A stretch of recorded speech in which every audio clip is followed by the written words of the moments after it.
One of the people that I met in this synchronistic journey of people coming into my life with information was a CIA scientist. What he said was, if there's one thing that people should say no to, if they only want one thing to say no to in this agenda, it's the microchip. A chip the size of a grain of rice could save your life.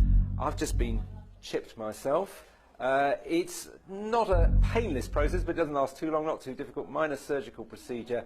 New microchip technology now makes it possible for the emergency room staff to find out about your medical history at the touch of a computer key. At some point, we're all going to have RFIDs. It might be even in our fingers, where they require it with everything on it. Instead of carrying credit cards or money, we will probably be implanted with chips. And now RFID microchips like this are being injected into humans. I'm sorry, sir, did you just say you would get one implanted in your arm? Absolutely, without a doubt. Our driver's license will be on the RFID chip. Our credit card number, all our information will be on this one chip.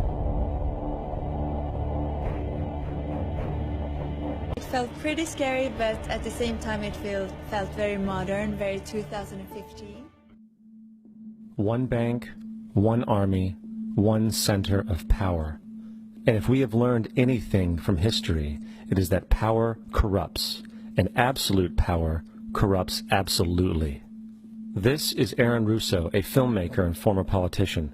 To his left is Nicholas Rockefeller of the infamous Rockefeller banking and business dynasty. After maintaining a close friendship with Nicholas Rockefeller, Aaron eventually ended the relationship, appalled by what he had learned about the Rockefellers and their ambitions.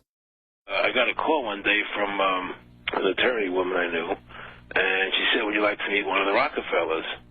I said, sure, I'd love to. And we became friends, and he began to divulge a lot of things to me. So he said to me one night, he said that there's going to be an event there, and out of that event, you're going to see, we're going to go into Afghanistan, so we can run pipelines from the Caspian Sea. We're going to go into Iraq to take the oil and establish a base in the Middle East, and we're going to go into Venezuela and try and get rid of Chavez. And the first two they've accomplished. Chavez they didn't accomplish. And he said you're going to see guys going into caves looking for looking for people that they're never going to find. You know, he was laughing about the fact that you have this war on terror. There's no real enemy. He's talking about how by having this war on terror, you can never win it because it's an eternal war. And so you can always keep taking people's liberties away.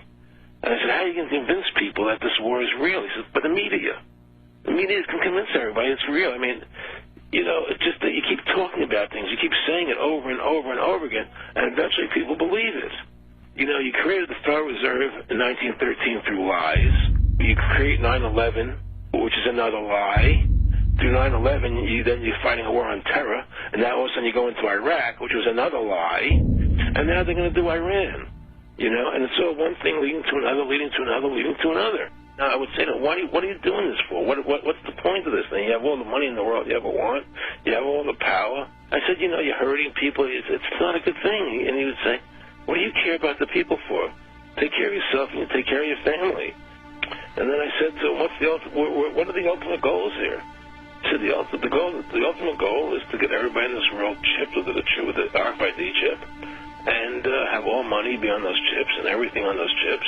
And if anybody wants to protest what we do or violate what we want, we just turn off their chip. One of the people that I met in this synchronistic journey of people coming into my life with information was a CIA scientist. What he said was, if there's one thing that people should say no to, if they only want one thing to say no to in this agenda, it's the microchip. And this is 1997 when I met him. We weren't talking then about nanotechnology, as we have been since.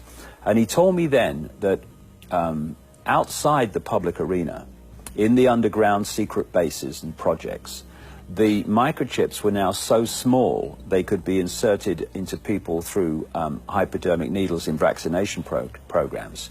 And he told me this, he said, even those that are have understood the microchip and its agenda have thought it's about just electronic tagging, where the computer, the global computer, knows where everyone is. And on one level, that's true. But as he pointed out, the real agenda is that once you get a microchip inside you, from externally, they can access that chip and manipulate you mentally, emotionally, and physically. They can kill you from afar. They can make you aggressive. They can make you docile. They can make you think things that you think are your thoughts, but actually they're not, because they've been put in. Because what is a thought? A thought, on one level, is an electrical signal. Well, they can access that through the brain, through the chip.